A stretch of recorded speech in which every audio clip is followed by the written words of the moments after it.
압도적 뉴스 콘텐츠 3프로 뉴스룸, 안녕하세요, 이주호 기자입니다. 안녕하세요, 권순우 기자입니다. 와, 내일 벌써 그날이네요. 아, 그날입니까? 네. 뭐 그런 얘기를 방송에서 하고 그래요? 수능 날이잖아요. 예, 내일. 그렇습니다. 여러분 모두 힘내십시오. 와, 진짜 부모님들도 고생 많이 하셨을 것 같고 수험생 예. 여러분들도 고생 많이 하셨을 텐데, 자, 오늘은 뭐 그럼 이제 컨디션 조절하는 날이 되겠죠? 그러니까 시험 잘 봐라 이런 얘기하기가 좀 뭐한 게 다 잘 네. 보면 의미가 없잖아요. 그러니까요. 그래가지고 진짜 정말 그 아쉽지 않게 아쉽지 않게. 예, 내가 그동안 공부했던 거 충분히 실력 맞아요. 발휘해서 너무 따뜻한 데서 졸지 말고 너무 추웠다고 떨리고. 저는 요즘에 또 감기가 워낙 유행을 해서 맞아요. 좀 있으신 것 같아요. 저도 목소리가 좀 칼칼해요. 네네. 그래가지고 이런 걸로 이제 컨디션이 좀 안 좋거나 네. 이런 일이 없으시기를 좀 기원을 하겠습니다. 자, 이제 오늘도 여러분들의 퇴근길을 채워드릴 뉴스 하나씩 정리해드리도록 하겠습니다. 첫 번째 뉴스 제일 볼까요? 중요한 뉴스가 첫 번째 뉴스인데 뭡니까? 그 전보가 전보. 138년 만에 역사 속으로 사라진다고 합니다. 전보가 있었습니까? 전보가 아직도 있었나 싶죠. 아, 네.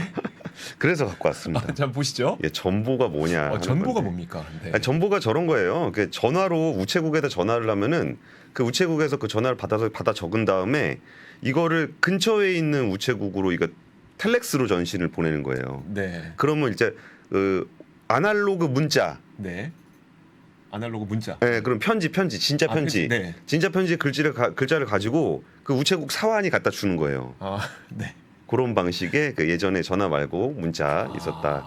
그런 것들이 이제 거의 한 138년 만에 사라졌다라는 소식. 이거 못 믿으시니까 한번 보여주세요. 이거 한번 보여주셔야 되겠. 안 그러면 못 믿어요, 이거. 예, 이게 아직까지 살아남아 있었다는 게 참 놀랍지 않습니까? 네, 예, 그러니까요. 그게 그 뭐 내년 다음 달 15일에 종료가 된다고 하고요. KT에서 이 서비스를 해서 근데 혹시 지금 시청하시는 분들 중에 네. 전보 보내본 분이 있습니까?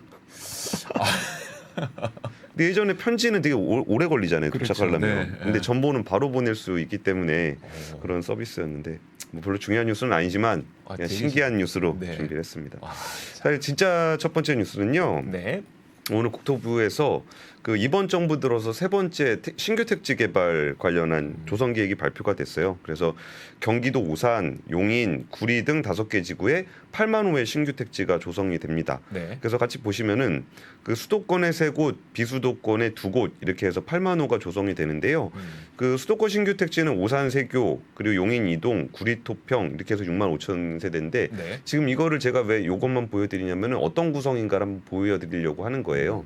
이게 지금 오산 세교하고 용인 이동 같은 경우는 그 반도체 클러스터 있잖아요. 그러네요. 그쪽에 지금 SK하이닉스하고 삼성전자가 이제 반도체 공장들을 좀 짓고 있는데 그러면 지금 그 주소에 그 삼각형으로 돼 있잖아요. 용인, 화성 이렇게 돼 있는 그 삼각구도 여기에 이제 공장이 들어서게 되면은 아무래도 일자리가 생기면 많은 사람들이 좀 주거를 해야죠. 주거를 해야 되잖아요. 그래서 거기를 타겟으로 만드는 그런 부지입니다. 그리고 이제 구리 토평 같은 경우는 구리가 강동이랑 붙어 있어요. 그렇죠.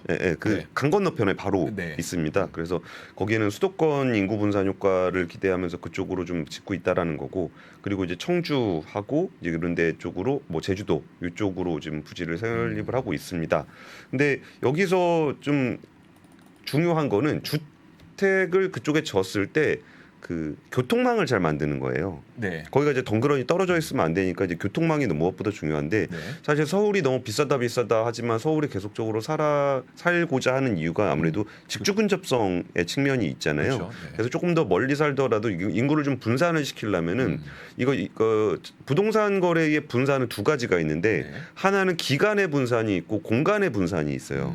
공간의 분산은 그러니까 서울을 좀 넓게 쓰는 거죠. 네. 넓게 수도권을 개발을 하는 건데 이거를 공간을 분산을 시키려면 이제 교통망을 연결을 해야 되는 거고 네. 기간의 분산이라는 거는 지금 당장 내가 집을 사지 않더라도 나중에 이게 주택이 꾸준하게 공급된다라는 네. 것이 있으면 지금 안 살고 좀 기다릴 수 있잖아요. 네. 그러면 주택의 매수 수요를 조금 더 이렇게 분산을 시키는 효과가 있어요.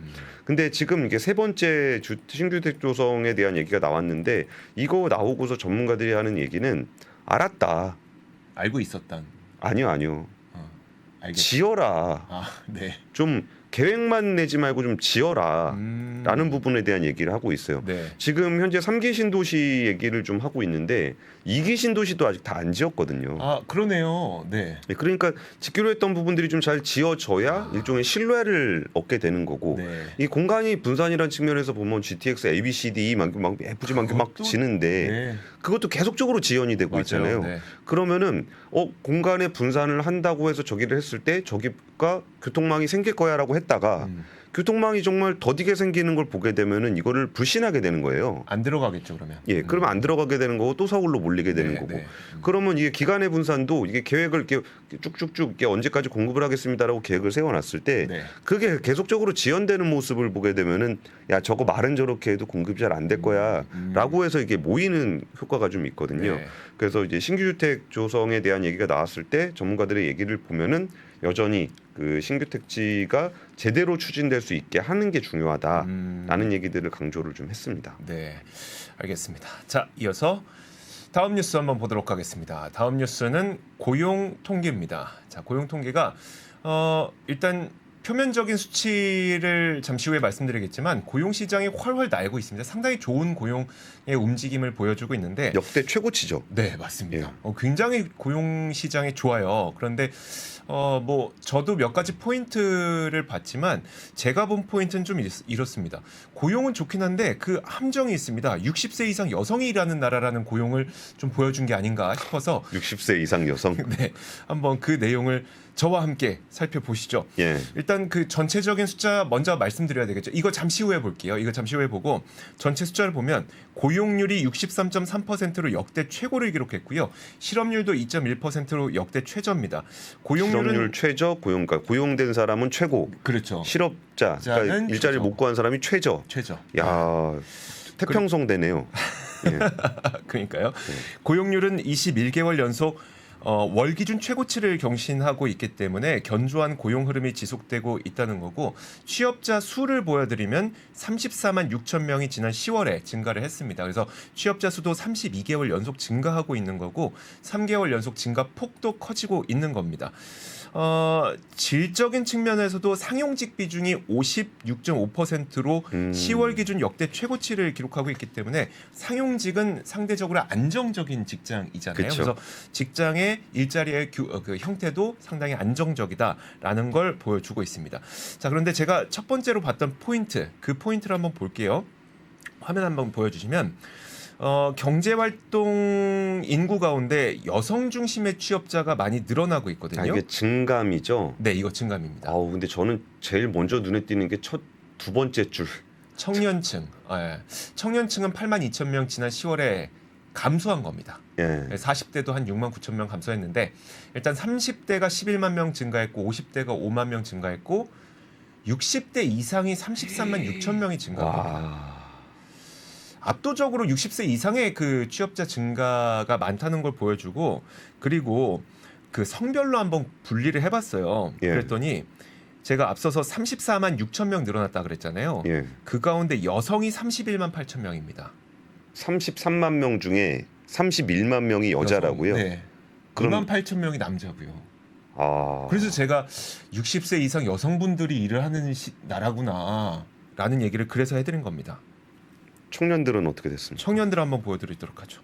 자, 청년들은 일단 그 청년 취업자 수가 사실 8만 2천 명으로 감소했다고 말씀드렸잖아요. 예. 그리고 30대가 11만 명 이런 움직임을 보이고 있는데 지난번에 이제 권 팀장님이 또 그 얘기 하지 않았습니까? 청년 자체가 줄어드는데 예. 예. 인구 구조도 봐야 되지 않겠느냐라고 해서 고용률을 한번 봤습니다. 고용률을 보게 되면 청년은 사실 증가하지 않았어요. 근데 청년을 제외하고는 30대, 40대, 50대, 60대 모두 고용률이 증감한 걸 보면 확실히 청년층의 그 고용 시장은 굉장히 안 좋다라는 걸 볼 수가 있습니다. 딴지 하나 또 걸어보겠습니다. 네. 그 20대 취업이 안 돼가지고 예. 30대가 늘어난 게 아닐까요? 취업이 이연돼서. 아 근데 그것 아닌 게 예. 20대 가운데서도 핵심 취업 연령층 있잖아요. 네, 예. 25세부터 29세까지 그쪽은 고용 시장이 굉장히 좋았습니다. 아. 네, 그렇기 때문에 그건 아닌 것 같고요. 자 그리고 두 번째 포인트로는 이제 청년층의 고용이 감소했다는 점을 계속 말씀드리고 있잖아요. 자 근데 요즘에 핵심 그 고용 시장에서 문제점으로 꼽히는 게 청년들 가운데 그냥 쉬었음이거든요. 아 근데 참 조사 항목의 제목이 좀 그런 것 같아요. 아니, 저분들이라고 그냥 쉬었겠어요? 그렇죠. 그냥 쉬었다 그러니까 그냥 집에서 노는 것 같지.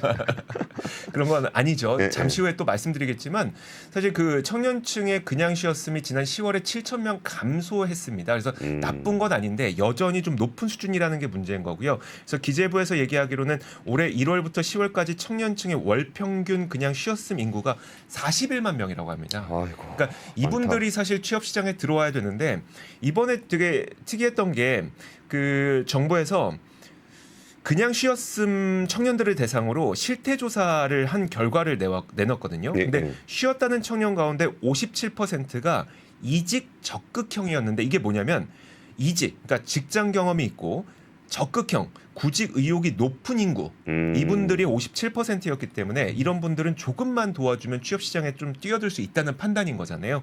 그래서 오늘 이 정부 서울청사에서 추경호 부총리도 이 비상경제장관 회의를 열고 청년층 노동시장 유입 촉진 방안을 발표했습니다. 그래서 여기에선 맞춤형 고용 서비스를 기존 12개 교에서 50개 교로 확대하고 고등학생도 대상으로 하는 프로그램 신설하고 공공기관 일자리도 확대하고 워라밸 중요하니까 이제 실제로 근로 시간을 단축하는 기업에게 인센티브 제공하고 이런 여러 가지 그 방침을 마련한다는 계획이거든요.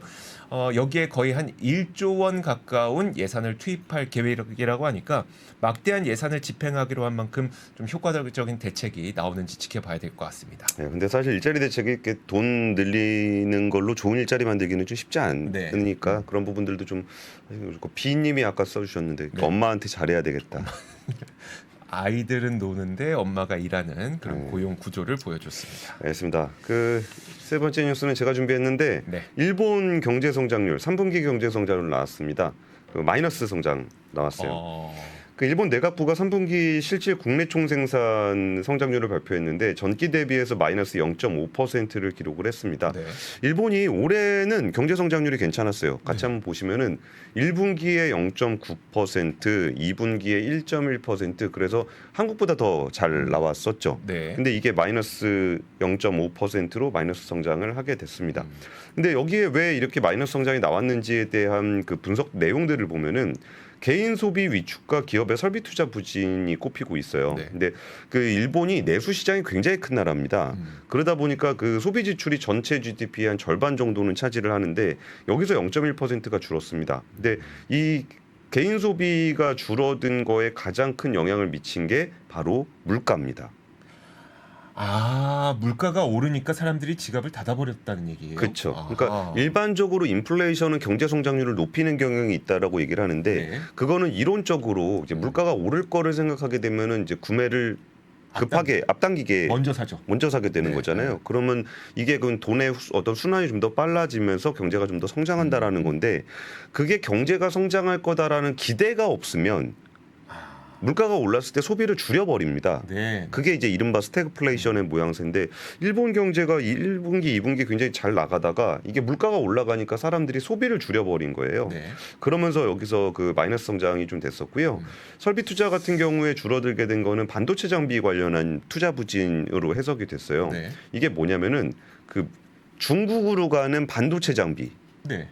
그거를 미국이 보내지 말라 그랬잖아요. 보내지 말라고 그랬죠. 그러다 보니까 여기서 그 신규 투자나 증설이 좀 안 되고 있는 부분이 여기에 일본 GDP에 영향을 줄 정도로 이렇게 된 겁니다. 그리고 또 민간 주택 부문에서도 0.1% 감소를 했는데 이것도 5분기 만에 마이너스로 돌아선 거예요. 이거는 뭐냐면 인건비하고 자재비가 올라가다 보니까 신규 주택 착공이 둔화가 된 겁니다. 네. 그러니까 이걸 보면서 이제 저거는 좀 있습니다. 그러니까 수출은 우리나라 자동차도 굉장히 잘 되고 있잖아요. 네. 일본도 자동차가 좀 잘 됐었고, 근데 그 내수에서 좀 자동차가 영향을 못 줬던 건 토요타가 그때 그 장비 수급이 안 돼, 부품 수급이 안 돼가지고 공장 가동을 좀 중단한 적이 있었어요. 네네. 그런 부분들이 좀 영향을 미쳤고, 그리고 일본 수출 지표 중에 되게 특이한 지표, 특이하다, 뭐 좀 상상하기 조금, 그러니까 일반적으로 상상하기 어려운 수출 지표가 방일 외국인 소비가 있어요.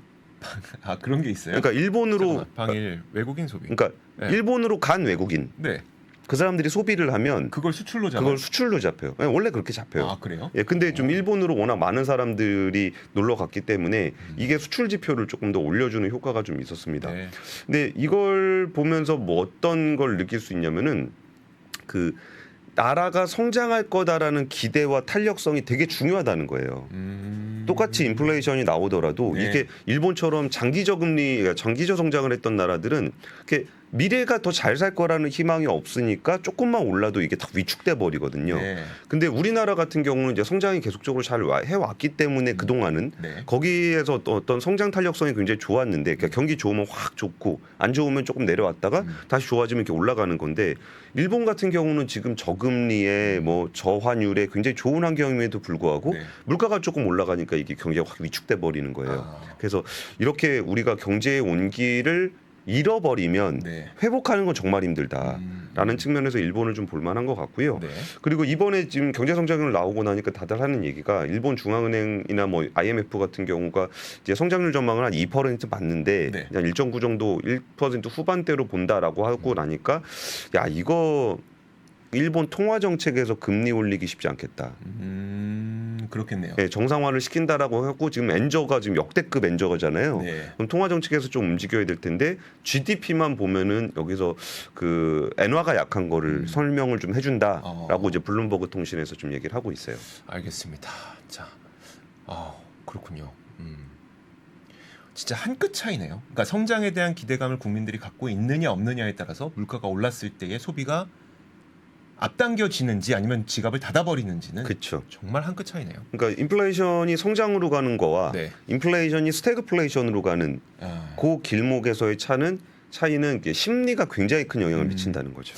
알겠습니다. 자, 이어서 다음 뉴스도 보도록 하겠습니다. 예. 이번에는 이게 중국 지표 한번 볼 텐데요. 그 중국 지표는 사실 볼 때마다 이걸 믿어 말어가 첫 번째. 그다음에 이번에 또 한번 속아줘? 이게 두 번째인 예. 것 같습니다. 자, 이번에 발표된 중국 지표는 10월에 소매 판매와 그리고 산업 생산이 회복세를 보이고 있다는 지표인데요. 그러다 보니까 좀 많은 분들이 반등 모멘텀이 좀 살아나고 있나라는 좀 관심을 갖고 있는 것 같습니다. 일단 중국 지표를 한번 보면요. 소매 판매가 7.6% 늘어났습니다. 화면 함께 보시죠. 이건 좀 장기 시계열로 본 건데 그 지난 언제였었죠? 그러니까 지난 7월까지만 하더라도 거의 2.5% 증가로 저점을 찍고 지금 돌아서고 있는 상태고요. 10월에 예. 7.6%까지 늘어났습니다. 어쨌든 어닝 서프라이즈네요. 예측치보다 높으니까. 그렇죠. 예, 예측치보다 높고 그리고 1월부터 10월까지의 누적도 나쁘지 않습니다. 그래서 누적 소매 판매도 전년 동기 대비 6.9% 늘어났으니까요. 그리고 이게 10월까지의 수치고 사실 11월에는 대표적인 쇼핑 시즌인 광군제가 지금 진행이 되고 있잖아요. 그러다 보니까 11월 소매 판매도 어떻게 나올지 관심사입니다. 그리고 10월 산업 생산도 4.6% 늘어서 시장 전망치를 웃돌았고요. 그리고 9월과 8월보다도 증가폭이 한 0.1% 늘었기 때문에 이 부분도 괜찮긴 한데 다만 부동산이 여전히 부진했습니다. 중국의 고정자산 투자가 부진했는데 분야별로 살펴보면 인프라 투자 좋았고 제조업 투자 좋았거든요. 근데 부동산 개발 투자가 9.3% 전년 동기 대비 줄었어요. 예, 예. 그러니까 그 헝다 사태 있잖아요. 그러니까 비구이 위한 사태 있잖아요. 예, 이것 예. 때문에 디폴트 위기와 맞물려서 부동산 시장 침체는 계속된 건데요. 사실 중국은 우리나라와 비슷하게 부동산이 전체 자산에서 차지하고 있는 가계 자산에서 예. 차지하고 있는 비중이 높기 때문에 부동산 시장이 회복되지 않고는 내수 소비가 그렇게 뚜렷하게 의미 있게 회복되기가 힘들잖아요. 그래서 이거는 이제 소매 판매가 늘어나고 있는 게 좋긴 한데 좀 더 지켜봐야 될 필요가 있을 것 같고요.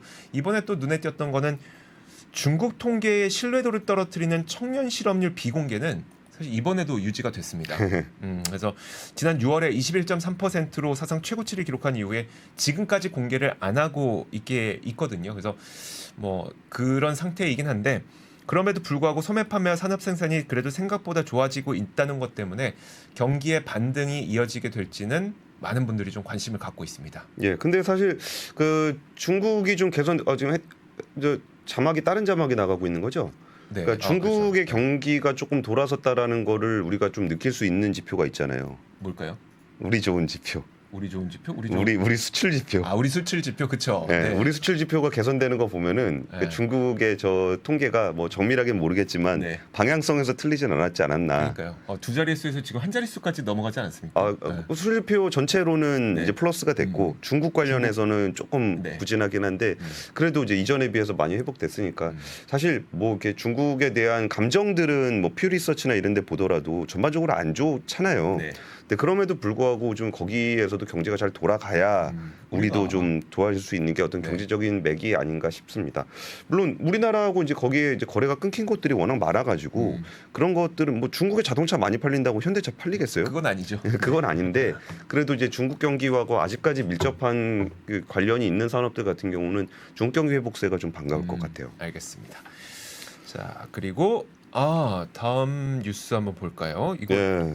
그러니까 사실 기준금리보다 더 중요한 지표입니다. 네. 코픽스. 이게 제일 중요하죠. 예, 이게 주택담보대출의 기준이 되는 지표인데 네. 코픽스가 연중 최고치 3.97%를 기록을 했습니다. 지표 한번 같이 보시면은 그 금리가 2달 연속으로 올랐어요. 9월에도 3.82였었고 8월에 3.66이었고 그러니까 지금 3.97까지 올랐으니까 굉장히 좀 많이 올라 있습니다. 요즘 부동산 시장 관심이 있으신 분들은 좀 느끼실 텐데 네. 매매가 거의 줄었어요. 맞아요. 엄청나게 많이 줄었어요. 네. 그리고서 그런 매매 수요가 줄어들게 되면서 좀 버티다가 좀 급매물 기준으로 해서 좀 거래가 좀 되고 있고 그리고 매매의 금리가 많이 올라가다 보니까 매매를 피하는 수요가 전세를 좀 자극하고 있는 그런 상황이거든요. 그래서 지금 신규 취급의 코픽스가 지금 3.97까지 올라와 있고 좀 있으면 이제 4% 되겠죠. 네. 그럼 여기다가 보통 이제 은행들이 가상금리를 붙이기 때문에 뭐 5%에서 뭐 높으면 6% 가깝게까지도 금리가 올라갈 것 같아요. 그래서 이런 지표들은 좀 그 대출 관련한 부분들에 대해서 관심을 좀 가지셔야 될 것 같습니다. 이거는 매달 15일에 발표되는 거죠? 예, 그러면 16일부터 적용이 됩니다. 16일부터 적용. 예. 내일부터 적용입니다. 예. 자 그리고 다음 소식 한번 보도록 하겠습니다. 자 헤드라인 보여주시죠. 이번 것도 굉장히 흥미로운 뉴스. 이거 정말 시장에서 엄청 뜨겁죠. 그러니까요. 예. 상장을 앞두고 있는 에코프로 머티리얼즈가 이제 이번 주에 상장을 하게 되는데, 그러니까 우리 시장에 상장을 하게 되는데 되게 이례적인 움직임을 보였습니다. 일단 분기 실적을 공시를 했고요. 그리고 본인들의 홈페이지에다가 주주 서한을 통해서 이번 3분기에 우리가 적자로 전환했습니다라는 사실을 대대적으로 좀 알렸습니다. 사실 분기 실적이라고 하는 거는 정기 공시 가운데 하나고 이 정기 공시는 상장 기업들의 의무 공시 가운데 하나잖아요. 예. 그래서 아직 상장하지 않은 에코프로 머티리얼즈가 굳이 분기 공시까지 하면서 이런 일을 했던 것에 대해서는 많은 분들이 이제 파도 효과 아니냐라는 이야기들을 좀 하고 있습니다. 예. 에코프로 머티리얼즈에서 어떻게 그 메시지, 주주 서한을 올렸는지 화면으로 준비했으니까 함께 보시죠. 자 거기에 나온 내용을 보면요, 김병훈 대표가 그 영업 손실을 이번 3분기에 69억 원을 기록했다고 공시를 했다는 사실을 주주 서한을 통해서 또 말을 했고요. 예. 상장을 앞둔 시점에 마이너스를 기록한 것이 송구스럽다면서 3분기는 광물 가격 하락으로 수익성이 안 좋았지만 최근 가격이 안정화됐고 악성 재고가 소진됐다 이렇게 설명을 했습니다. 그 내용이 여기에 딱 보이는 거고요. 시장에서는 아무래도 파도 효과가 아니냐고 여기고 있습니다. 파도는 그러니까 저 얘기가 저거예요. 네. 그러니까 광물 가격이 굉장히 많이 내려왔는데 그게 올해 내내 광물 가격이 쭉 내려왔거든요. 네. 근데 이제 에코프로 머티리얼즈 같은 경우는 이제 전구체를 만드는 회사이기 때문에 네. 그 원재료를 사서 전구체를 만듭니다. 네. 그러면은 근데 거기에 이제 마진을 붙여서 가는 형식이기 때문에 사실 마진단에서 큰 문제는 없을 거예요. 네. 근데 이게 예전에 비쌀 때 사온 물건 가지고 만들었는데 팔 때는 시가 기준으로 팔게 되니까 가격이 적자가 나게 되는 거고 네. 그러면 3분기 현재는 좀 어떻게 봐야 되냐라고 봤을 때 그때 비싸게 사온 거는 다 이제 비용 처리가 된 거고 그럼 지금 가지고 있는 물량들은 가격이 많이 내려와 있을 때 산 걸 거예요. 그럼 이거를 가지고 다시 만들어서 매출을 내게 되면은 네. 이제 원가가 낮아지기 때문에 이익이 괜찮아지는 그런 국면일 겁니다. 네네. 근데 에코크롬 머티리얼즈 같은 경우는 이게 분기 실적 같은 경우는 의무 공시가 아니어서 고민을 많이 했을 겁니다. 그러니까요. 그러니까 이걸 우리가 공시를 해야 되나 말아야 되나 하다가 이제 파두가 2분기에 이제 상장 준비하면서 2분기 실적이 거의 빵 나온 거를 네, 그렇죠. 얘기를 안 했다가 네. 지금 이번에 공개되면서 엄청나게 비난을 받고 있잖아요. 네. 그러다 보니까 에코프로 머티리얼즈도 상장하기 전에 이제 주주들한테 먼저 알리는 게 좋겠다 싶어서 이런 공시를 한 것 같아요. 했던 것으로 좀 보이죠. 그 논란이 되고 있는 파두와 관련된 뉴스도 새로 나왔는데요. 법무법인 한누리가 파두와 주관 증권사인 NH투자증권, 한국투자증권을 상대로 증권 관련 집단 소송을 제기할 방침을 세웠다고 밝혔습니다. 그러면서 예. 이제 앞으로 우리는 피해 주주 모집에 나설 거다 이렇게 밝혔는데 한누리가 이제 집단 소송에 나선다고 하는 주장의 근거를 보면요. 파두와 증권사가 실제로 이제 지난 2분기 매출이 5,800만 원 찍혔잖아요. 그럼 그 사실을 알았냐 몰랐냐 이 부분에 대해서 본인들은 이걸 알았지만 감추고 기업 공개를 강행했다고 본다라면서 이제 우리는 집단 소송할 거다라고 하는 거고요. 근데 그때가 상장이 8월 달에 했으니까 네. 4, 5, 6이면 2분기가 끝났어요. 그렇죠. 네. 그거는 당연히 알고 있었을 겁니다. 예. 그러면서 투자 설명서와 기업 실사 보고서에 매출의 계속적인 증가와 수익성 개선이 이루어질 것으로 예상된다는 내용이 적혀 있기 때문에 우리는 이게 거짓이다.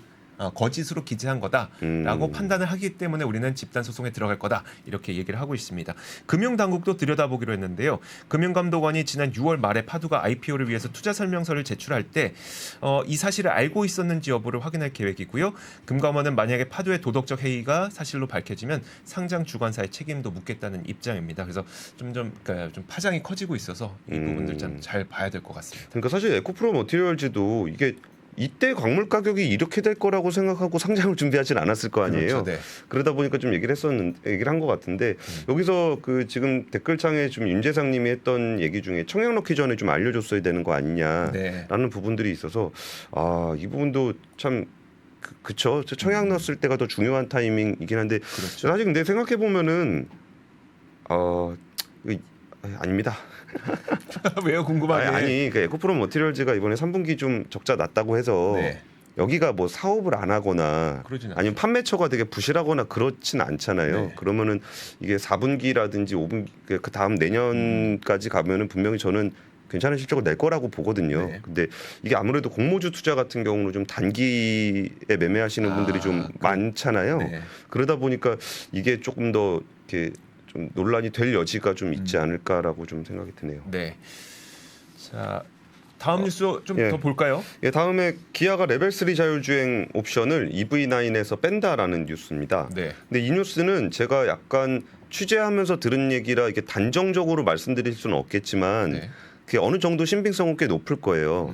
그 현대차 기아의 자율주행 개발은 사실 그거 약간은 좀 원점으로 봐야 될 가능성이 높아요. 네. 그러니까 이게 지금 현대차 기아가 레벨 3 자율주행이라고 하면은 고속도로에서 이제 안 하고 한 80km 정도까지는 갈 수 있는 그런 자율주행이거든요. 네. 근데 그게 원래 올해 초에 작년 말에 나왔던 그 G90에 들어가기로 했었어요. 네. 그 제일 비싼 차니까. 그리고 이제 EV9 같은 경우도 제일 비싼 차라 원래 옵션으로 있었는데 이번에 그 옵션 항목에서 그 HDP 하이웨이 드라이빙 파일럿이라고 자율주행 레벨 3인데 네. 요거 옵션을 뺐습니다. 그러면서 옵션 가격이 한 740만 원 정도 됐었는데 요거를 이제 환불 조치를 하겠다는 거예요. 근데 이 부분이 이제 사실상 백지화된 거 아니냐라는 얘기를 좀 하고 있는 게 있고 네. 이게 사실 그 현대차 기아의 그 자율주행을 전면적으로 책임지던 그 장훈준 전무라고 있어요. 네. 그 이제 젊은 분인데 그분이 자율주행을 총괄을 하다 보니까 좀 관심을 많이 받았었는데 네. 그분이 제가 지금 확인한 바로는 퇴사를 했습니다. 그러니까 자율주행 총책임자가 네. 퇴사를 한 거고 그러면 지금 현대차 그룹은 자율주행 개발 조직에 대해서 감사하고 있는 걸로 저는 듣고 있어요. 네. 그러니까 그 지금까지 개발해왔던 방식의 어떤 상용화적인 측면에서 좀 굉장히 난항을 좀 겪고 있는 것 같아요. 근데 사실 이거는 그 현대차 기아만의 문제는 아니고요. 네. 포드 같은 경우에 우리 포기의 대명사 포드 이제 배터리도 엄청 포기하잖아요. 이거 포기 많이 하죠. 네, 거기에서 그 자율주행 파트 다 정리해 버렸잖아요. 그리고 GM 같은 경우도 크루즈의 어떤 자율주행 지금 그좀 많이 잠정 중단되고 있는 중단돼 있는 상황이라 이거는 그동안 보셨던 그 자율주행의 그 최근에 한 5, 6년간의 흐름이 크게 변하고 있다라는 측면에서 좀 보시면 좋을 것 같습니다. 네. 자, 아우 시간이 네. 다 됐습니다. 요것만 이거 하나만 그러니까 재밌는 얘기. 네. 그 우리가 갤럭시 폰 쓰면은 구글 검색 바로 나오잖아요. 네. 기본으로 들어가 있잖아요. 디폴트죠. 예. 근데 사실 내가 어플리케이션 만들면 내 거 기본으로 넣어줬으면 좋겠잖아요. 네. 구글이 삼성에 얼마 줬을까요? 구글이 삼성에 어느 정도입니까? 예, 4년간 10조 4천억을 지불하는 계약을 맺었다는 게 이번에 미국 법정에서 나왔습니다. 우리가 아무렇지도 않게 보고 있는 그 구글 비싼 거였네. 그게 되게 비싼 거였습니다. 자, 좋습니다. 3프로 뉴스룸 여기서 마치도록 하겠고요. 저희는 내일 오겠습니다. 고맙습니다. 감사합니다. 장 시작 전부터 종료까지 쏟아지는 수많은 뉴스와 정보들. 이 중에서 어떤 것이 투자에 정말 도움이 되는 정보일까요? 3프로의 증시 셔터맨 박근영 마스터가 직접 정보를 선별하고 투자의 힌트를 드립니다. 시간도 아끼고 투자 아이디어도 얻는 시간, 박근영 부장의 마켓 힌트와 함께 하세요. 자세한 사항은 3프로 TV 앱과 홈페이지를 확인하세요.